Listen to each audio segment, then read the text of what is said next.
In this video, we'll continue off from part 1 to go over the rest of the banner during the track blazer scenario. Unfortunately, we did not get any quality of life updates. Still, there are exciting upcoming banners, so stay tuned to find out which banner is truly worthy of your carats. If you're pulling for the upcoming banners and need more carats, look no farther than Loot Bar. Loot Bar is the most affordable and safest carats trading platform on the market. Buying carats from Loot Bar is 11% cheaper than the App Store, and if you join now, you can get a coupon for additional 8% off. The same amount of carats that cost $69.99 in the official store can be yours for just $59.47 on Loot Bar. Once purchased, your carats are instantly delivered to your account. Loot Bar is highly trusted service with 4.9 star rating on Trustpilot and over 30,000 positive reviews. Start saving on carats today by clicking the link in the description below. Continuing off from the previous video is Yaeno Muteki. She's a familiar face that we often see from using her power card. Similarly, Yaeno Muteki Uma herself comes with many of the skills that we're used to. Her stat bonus is 20% on power and 10% on gut. She's usually run as a pace chaser, as she comes with pace chaser corner, and her unique requires her to be 4th position or higher. So her unique is a 0.35 target speed increase in the last 300 meter as long as she has overtaken someone on the final corner or beyond. It's similar to Oguri Cap's Triumph Impulse, except it has a lower target speed increase and the order rate from 1 through 4 instead of 2 through 5. Her major benefit is that she can proc her unique even if she's at first place position. As for her gold skill, her first gold skill is S-On, which we're very familiar with from Unity Cup scenario. And other gold skill is Unyielding. Unyielding is a weird skill that needs her to be overtaken by another Uma on the final corner for it to activate. It's counterintuitive because her unique requires her to overtake someone at the final corner, as well as S-On. For her to activate her whole kit, she needs to both overtake and get overtaken on the final corner. Now, that's a lot of things that needs to happen on the final corner. Fortunately, Unyielding does get buffed on the 2nd anniversary, where instead of requiring her to be passed by another Uma on the final corner, it gets changed so that she just needs to be targeted for overtake for 2 seconds on the final corner instead, making it proc more consistently. And her evolve skills are also pretty good. S-On gets base duration increase from 3 seconds to 4 seconds, and Unyielding get increased target speed from 0.35 to 0.45. And in June of 2027, she also gets another option for the evolve skill and changes so that instead of being the overtake target, as long as she has overtaken target in front of her, it will activate, making her skills better synergize with each other. She also have a chance to get playtime is over from her training event. As for the support card, we have a rerun for Twin Turbo Speed card and Ines Fujin Guts card. Do not pull on this banner for a Twin Turbo Speed card. Even though her goal skill is taking the lead, she has to succeed coin flip 3 different times for her to get taken the lead. And even though this is the only way for Valentine Beyond the Bourbon to get taken the lead, it's just not worth it. And she only have 5% race bonus. Please love yourself and do not run Twin Turbo on your deck. Just use the free Miona Bourbon wood card or just settle with using the white version early lead instead. As for the other support card, Ines Fujin is definitely a great guts card. Even though she only has 5% race bonus, she has highest specialty rate up out of all the guts card. And she's one of the few guts card with a speed bonus, other than Sirius Sibylle SR card or the Edmire Vega guts card. Her gold skill is Restless, a golden recovery for frontrunner. If you have a combination of Ines Fujin and Equinodictus, it's possible to do a strong guts build for frontrunners, even on medium distance race. And she also comes with very good skill hints, such as Cheerleader for mile and Playtime is Over and Slipstream. But with only 5% race bonus, she's not like a Busquet support card, even for the frontrunner mains. I would only recommend you to pull if you have a really high limit break, currently around 3 LB, maybe 2 LB if you have a lot of carats. Anyway, this week will be an easy skip for a majority of the player, especially since she's sharing the rate up with Twin Turbo Speed card too. Next upcoming banner is Cheerleader banner with King Halo and I know a lot of people were waiting for this one. We all know the OG Nice Nature for her role as a stamina debuffer. Now she's back in alternate Cheerleader outfit as a speed debuffer instead. That means she comes with built-in Dominator. And with her other gold skill, No Stopping Me, she can also act as a hybrid secondary ace. Her unique is a late game final straight 0.35 target speed increase that activates if she's between 4th and 6th position and overtakes someone at the final corner. Her unique has an interesting mechanic where if she's 4th favorite or below, the duration of her unique increased to 6 seconds instead of usual 5 seconds. It works hands in hand with Long Shot, which is also built into her kit. However, her unique can be kinda hard to activate because of the order requirement. And even if she satisfies this order requirement, it's very awkward because you don't want to be in 4th position or below on the last straight. So her main purpose is to be a Dominator, a speed debuffer. Dominator is one of the best debuff in the game. It is extremely strong debuff, but it can only activate on medium distance race. But once Summer Goshi comes out in a couple of weeks, Dominator can be run in any distance. That said, she's not the only Uma with Dominator. Remember that everyone has a free-to-play options like Grass Wonder and Agnes Tachyon with built-in Dominator. And another major downside with Nice Nature, Cheerleader, is that you cannot use the Nice Nature wood card with her. This is a pretty big negative during the Track Blazer scenario, as this card gives you a 15% race bonus. But the main reason to pull for her is simple. She's cute. Her new Cheerleader outfit is extremely adorable, and her unique animation is also very memorable. Nice Nature Oshi players are going to have a field day because not only does she look great, but she also has much more potential to be run as an ace compared to her OG counterpart. And once she gets her evolve skill, her potential as an ace increases even farther. Dominator evolves into a speed skill that gives her 0.35 target speed increase for 4 seconds. Unfortunately, the evolve skill for no stopping me only gives her a little bit of stamina recovery. Still, with the evolve skill on the Dominator, she can now be used as a proper ace. And did I mention that she's cute? As for Cheer King, I put her down as a must pull for Whale. The reason is that she's one of the few Umas that comes with the 0.4 acceleration unique that can be inherited as a 0.2 acceleration, similar to Saiyan Sky, Mejuro Ryan, and Mejuro Dober. However, her unique has really strict requirements. During the first half of the race, she must not get rushed, and she must stay in position 6 through 9 the entire time. That means if she's ever in 5th position or higher during the first half, her unique will not activate. But if she meets all the requirements, she gets really strong 0.4 acceleration on the final straight. Her unique will be a key acceleration skill for many upcoming sprint and mile champions meeting. For example, the second Gemini Cup, the second Capricorn Cup, and the second Aquarius Cup during the Grand Life scenario. Because of this, she will be often used as a parent for Encloser Uma to pass down that strong 0.2 acceleration unique. She can also be a very strong ace herself with the base 0.4 acceleration, especially during spring season since she comes with Spring Spectacle, just like Sakura Chiyo no O. However, her other gold skill is Rising Dragon. While it's a strong final corner velocity skill, it's exclusive for Layserder, but because her unique requires her to be in 6 through 9 position during the first half of the race, it's usually safer to run her as an Encloser instead of Layserder. Basically, Rising Dragon will be a death skill for her most of the time. And on the track where her unique is viable, Straightaway Spurt is also viable. So her unique is often used together with Straightaway Spurt as a combo. So that's another reason to run her as an Encloser instead of Layserder. As for the evolve skill, Rising Dragon increases duration from 3 seconds to 4 seconds. Again, this evolve skill is mostly useless because she's never going to run it. It would have been amazing if she gotten something similar to Tosen Jordan's evolve skill to make it work for both Layserder and Encloser. As for the Spring Spectacle, the evolve skill increased the speed and power stat boost from 60 to 80. This is a very good evolve skill. Although she's a pretty strong ace Uma, she's often used just as parents for Naruto Taishin, who is the better ace Encloser majority of the time. This means that majority of the player will be fine with just borrowing her when they're training Naruto Taishin or other Encloser. However, in the second Capricorn Cup, she's often used as an ace over Naruto Taishin thanks to her built-in A aptitude and sprint. Now let's talk about the support cards. Bamboo Memory Gust card is a pretty strong Gust card with speed bonus and Gust bonus, and with high specialty priority, she gets quite a bit of stats during training. And with 10% race bonus, she can be used during Track Blazer scenario. But the main purpose of this card is the gold skill, Full of Vigor. It's a final corner velocity skill for the backliner on a mile track, and can be a really strong gold skill for Encloser for the upcoming mile champions meetings, such as second Gemini Cup, second Libra Cup, second Aquarius Cup, and on mile champions meeting. Let's say, even though she's a great card, be aware that her third event chain is Agemasen. That means it's possible to get the white skill instead of the gold skill. It can be quite annoying to run this card due to that reason. That said, since she only has a niche use on a mile track for the backliner, instead of pulling on this banner, I'll recommend you to pull for Mr.CB wood card instead, so that you can borrow Bamboo Memory for your Miles Champions meeting. Here's an example deck that you can run on the second Gemini Cup. As for the other support card, we have Seeking the Pearl Speed card. In terms of stats, she's not a bad card. She comes with the speed bonus and has a relatively high specialty priority. Her unique effect is special, where more max energy that she has, the higher the trading effectiveness. Basically, she gives 1% training effectiveness for every energy over 100, up to 20% training effectiveness. Finally, we have use for max energy drink.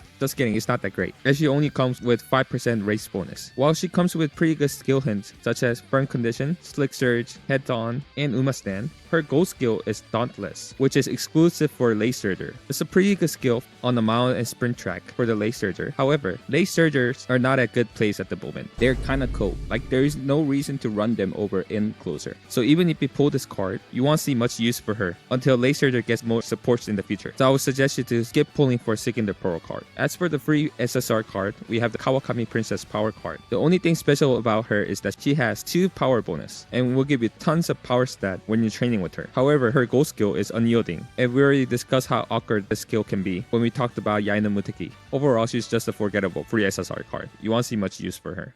And finally, we have the Uma that I've been waiting for, Ines Fujin. Ines Fujin is a frontrunner Uma with stat bonus on 15% on speed and 50% on guts. It's not the best, but it's definitely better than the other 2. She's a specialty Uma specifically designed to run on Japanese Derby. Her unique gives her whopping 0.45 target speed increase on a late race if she just finished climbing up the hill. If you look at the track for the second Taros Cup, you'll see that the 300 meter mark is exactly right after we finish climbing up this uphill. And same thing is true for the second Gemini Cup, where the 300 meter mark comes right after we finish climbing up this uphill. Her unique is also strong as an inherit and can be used to give 0.25 target speed increase on your Valentine Bourbon and Summer Maruzensky on the upcoming Champions Meeting, second Taurus Cup, and second Gemini Cup. But outside of Tokyo Race Course, her unique can be pretty underwhelming with only 0.25 target speed increase. As for her gold skill, she comes with a built-in gold heal Restless and a new gold skill called Wild Wind. This skill is exclusive to Ines Fujin, and to this day no other Uma or support card can get this skill. Wild Wind is target speed increase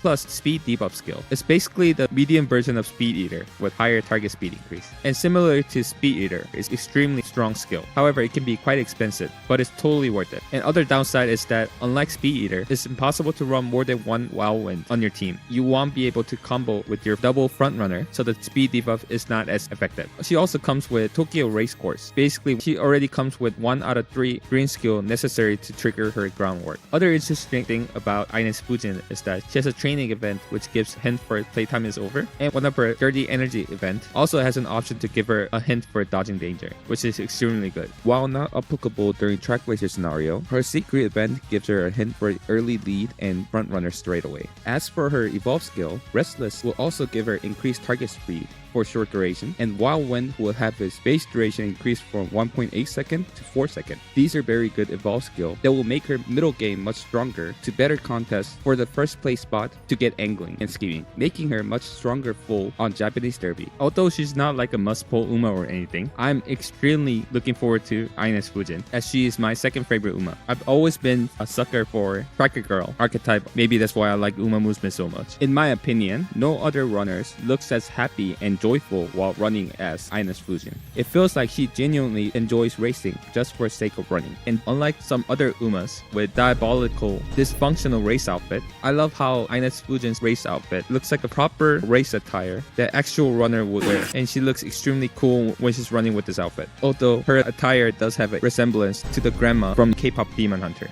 Finally, we have Mr.CB Wit card, one of the key target card that's released during the track racer scenario. Mr.CB is an amazing Wit card that has whopping 2 Wit bonus, speed bonus, and a skill point bonus when her bond gauge is at least 80. It takes Nice Nature's place to be one of the top 2 Wit card during the Grand Life scenario. Her gold skill is Daring Strike, which is a must-run skill for the end closer. Previously, we had to run Admire Vega power card to get the skill. Being a Wit card, she provides much more flexibility than Admire Vega power cards and basically outright replace her to be must-run card for the end closer. She also comes with many great skill hints such as medium corner, tail tie, and a way for you to get straightaway spurts outside of Spark. Also, her second chain event has a chance to give you corner recovery, which can be used for a Christmas Oguri cap, or you can take bottom option for intense gauge. So with this card, you will have an option to run intense gauge on your triple end closer team comp without having to run Air Shakar. One of her major benefit is that majority of her stats that she provides comes from her unique effect. So she can be very effective even at 1LB. At 1LB, Mr.CB gives about same amount of stat as Nice Nature. This is the reason why a lot of content creators are recommending to stop at 1LB, that 1LB Mr.CB is all you need. But I will have to disagree with that. It's definitely true that at 1LB, Mr.CB is a great cost-effective card that you can use for your end closer for Daring Strike. But at MLB, Mr.CB becomes one of the best cards during the Grand Life scenario and will be used on every single deck, even for non-end closer. That's why if you're planning on pulling for Mr.CB, I would generally recommend you to MLB her. In my opinions, the difference between 1LB and MLB is big enough to warrant to go for MLB. Otherwise, you can maybe think of just skipping this banner altogether and just borrow her instead. So what's the actual difference between 1LB and MLB Mr.CB? The first difference is that MLB Mr.CB gets additional 4 friendship bonus and 30 mood bonus during her training. While this may not sound like a big deal, it usually equates to 2 to 3 stat points difference between the 1LB and MLB. And over the 20 to 30 wood training that you do during the Grand Life scenario, this could make a significant difference. These 2 to 3 additional stats will make non-negligible difference on your Uma's final stat by the end of the career. Secondly, hint occurrence rate increases from 33% to 40%. While this improvement is pretty small, this 7% difference could be the deciding factor of whether or not you get the hint for straightaway spurts and tailed held high during your career or not. Also, upgrading 1LB to MLB will increase her wood training energy amount from 3 to 5. While the difference might not feel like much, but that's actually 66% increase. And this difference could be a deciding factor of whether or not you get 1 or 2 additional training during your career. But the main reason why you want to MLB Mr.CB is for the additional initial friendship gauge and higher specialty priority rate. And that's because a large portion of her stat comes from her unique effect, which does not come into effect until her friendship gauge is at least 80. That's why with Mr.CB, you want to get to 80 friendship gauge as soon as possible. And having her MLB will increase her starting friendship gauge and specialty priority rate, making it much easier to reach 80 friendship gauge as soon as possible.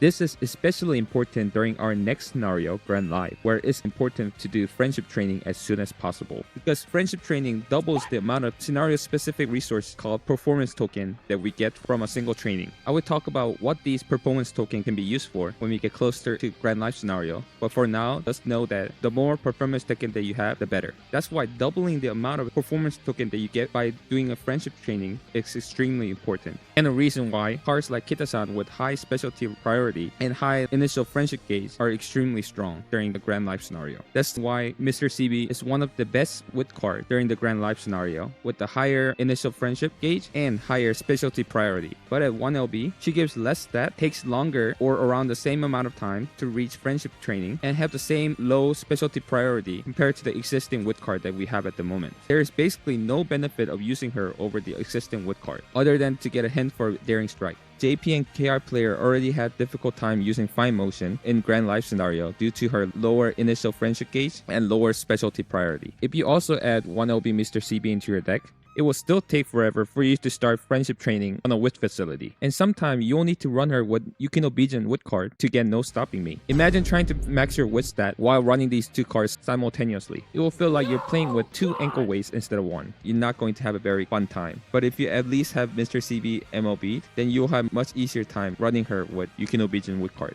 But of course, this recommendation is only for those who can afford to do so. If you already have good wood card on your deck, unless you're planning on MLBing Mr.CB, I will maybe just recommend you to skip her altogether and just borrow her when you're building your end closer Umas. Just save your carrots for other banners instead. Light Halo and Agnes Tachyon takes higher priority over Mr.CB. Make sure that you have enough carrots or willing to spend to be able to at least put 400 pulls on that banner. But there are a few minority of people I would recommend to pull on this banner even if you can only afford to pull until 1LB. 1. If you do not have at least 1 or 2 MLB wood cards like Fine Motion and Nice Nature, you do not have any choice. You need to pull on this banner, even if you can only afford to 1LB her. But even then, it will still be better to have her MLB rather than stopping at 1LB for the reason that I explained. 2. For the end closer main, once you have enough carrots to do 400 pulls on Agnes Tachyon and Light Halo banner, I would suggest you to dump all your leftover carrots on Mr.CB, trying to get her close to MLBS. For end closer main, Mr.CB becomes a must pull. They will have to continue using Mr.CB even after Grand Life scenario to get Daring Strike. And having your own copy of Mr.CB allows you to borrow key SSR cards for specific champions meeting, such as Bamboo Memory Gus card during the Mile CM and Throne or Bakushin during the Sprint CM. or Daiichi Ruby card once she comes out. Otherwise, you will have to borrow Mr.CB and just coat with the white version of these skills. And as for her expiration date, Mr.CB will be best in slot with card during the Grand Life scenario, but fall off and will no longer be used during the Grandmaster scenario once Mijiro Ramonu comes out, except for the End Closer. End Closer will continue to use Mr.CB during the Grandmaster scenario or Daring Strike. What if I pull for Mr.CB on our rerun banner with Super Creep? Generally, I always recommend you to pull on the support cards on their first banner so that you can maximize the time that you use the support card before they become power crept by the future card. Like pulling Mr.CB on our first banner will allow you to use Mr.CB for 120 more days or 6 more CM. These rerun banners are mainly for upcoming new players. If you have a specific support card that you want to pull for, please try to pull them on their first rate up banner and try to budget out your pull plans so you can afford to do so. As for the SR Tokai Teio card, she's nothing special. She can sometimes be used for spark farming, but that's it. Again, this video was getting way too long, so unfortunately, I'll have to continue the rest of the banners in part 3. I wasn't trying to clickbait with the thumbnail or anything like that. When I made the thumbnail and recorded the intro, I genuinely thought that I would be able to cover the rest of the banner in the part 2. But with the recent change at my main job, having a second baby, and dealing with the taxes, I just couldn't finish everything on time. I'm really sorry about that. But let me quickly go over my recommendation for the Throne and Summer's Maruzensky speed card. The Throne is a classic whalebait card. While it's extremely strong, it's only used for 2 champions meeting, the final sprint CM during Track Blazer, and the first CM on Grandmasters before the Ancestor card comes out. And because of that, I would recommend you to just borrow this card instead. As for the Summer Maruzensky card, I'm a big fan of her. If you're a frontrunner main, she's a must pull at 3 limit break. Unlike Mr.CB, you can actually stop at 3 LB with her. She's also a very strong card even at 1 LB. Even for a non-frontrunner, this card is extremely strong thanks to her 25% training effectiveness that she gets from her unique effect, especially for Umas with 0% speed growth rate. I would recommend doing at least 1 pity on Summer Maruzensky banner and try to get her to 3 LB using the free Selector and or uncapped crystal. I will talk more about them in depth on my part 3 video. My next video will be about the 5.0 Carat calculator, which includes Selector Planner. You can access the beta version early by becoming a contributor to my channel, or just wait until it's released for free when my next video comes out. Right now, we just want to keep it to a small number of people so we can get all the bugs sorted out. As always, this recommendation video was created to provide you with the information to help you make an informed decision. There is no one-size-fits-all plan that works for everyone, and nobody knows your account better than you do. And while I was mostly focused on Champions Meeting, it's okay to not follow the meta and pull on the Uma that you really like. It's okay to be an OG player. But if you're interested in being a competitive player, this video should help you plan out for the future banners so that you will be able to compete with the higher spender trainer even as a free-to-play or low spender. You can also use the Carat calculator that I created to plan out for the future based on your current Carat. It has gotten a bunch of updates and include all the latest JP banners. Daptrius has been working non-stop upgrading the Carat calculator. If you appreciate all Daptrius' work on the Carat calculator or just want to support his noble cause, pulling or wedding Corinne, please consider donating. All the proceed minus fee will go straight to Daptrius and none to Henry Handsome. Thank you so much for watching, and I hope you have a handsome day. Bye bye. And I would like to thank my contributors Kia, Tao, Merkel, Cal the New, Teku, Brian Goldsberry, Burst, Jamin Taylor, Tama, and Groggle, Shady, Be the Gizmore, and the rest of the contributors.